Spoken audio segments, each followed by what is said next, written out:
বিসমিল্লাহির রহমানির রহিম। আসসালামু আলাইকুম এভরিওয়ান, সবাই কেমন আছেন? আশা করি ভালো আছেন, আমিও ভালো আছি। তো আজকে আপনাদের সাথে একটি রেসিপি শেয়ার করতে চলে আসলাম, আর সেটা হলো মালাই সেমাই। তো এই মালাই সেমাই আমি 100% করে বলে দিতে পারি, আপনারা সেটা খাবেন আমার মতো করে যদি বানান। তো চলুন মূল পর্বে চলে যাই। এগুলো তৈরি করতে আমার যা যা লেগেছে, এই যে ড্যানিশ লেগেছে, ঘি লেগেছে, তারপরে হচ্ছে আপনার একটা লাচ্চা সেমাই, মানে কলসন বা যে কোনো একটা লাচ্চা সেমাই আপনি নিয়ে নেবেন। আর হচ্ছে কিশমিশ ছিল, বাদাম ছিল, আর হচ্ছে তার সাথে লিকুইড দুধ তো ছিল। তো প্রথমে আমি এটা লিকুইড দুধগুলো আপনার গরম করে নিচ্ছি। আপনার যতক্ষণ পর্যন্ত এটা ঘন না হবে, এই ততক্ষণ পর্যন্ত আপনি ঘন করে নেবেন। এই যে আমি দেখেন এটা নেড়ে চেড়ে নিচ্ছি ভালো করে।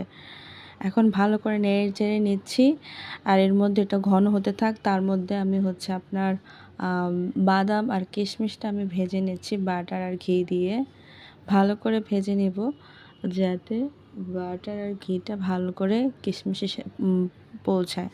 একবার যখন বাদামি বাদামি কালার আসবে, তখন আমি এটা করে নামিয়ে নেব।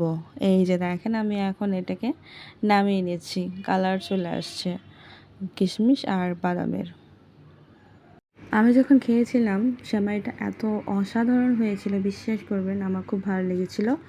আর ওই তেলেই আমি একটু ঘি দিয়ে, বাটারের সাথে ঘি দিয়ে আপনার হচ্ছে সেমাইটাকে আমি একটু ভেজে নেব। এই যে দেখেন আমি এখন সেমাইটাকে দিয়ে দিচ্ছি। এখন একটু সেমাইটা আমি ভেজে নেব, দেখছেন, ভেজে নিচ্ছি। ভালো করে একটু নেড়ে চেড়ে নিতে হবে। আবার আমি একটু দুধের সাথে কনডেন্স মিল্ক দিয়ে দিচ্ছি একটু ঘন হওয়ার জন্য, মানে ক্রিস্পি, যাতে একটু মজা হয়, ভালো হয়, ঠিক আছে, একটু ইয়াম্মি হয়। আর দুধটা একটু ঘন যাতে হয়, এর জন্য আমি একটু কনডেন্স মিল্ক দিয়ে দিচ্ছি। এই যে আমার সেমাইটা ভাজা হয়ে গেছে। এখন আমি সেমাইটাকে এটার পাত্রে রেখে দিয়েছি, আর একটু কমিয়ে নিচ্ছি। আর এখানে বাদাম ভেজে আবার দুধটা আমার হয়ে গেছে।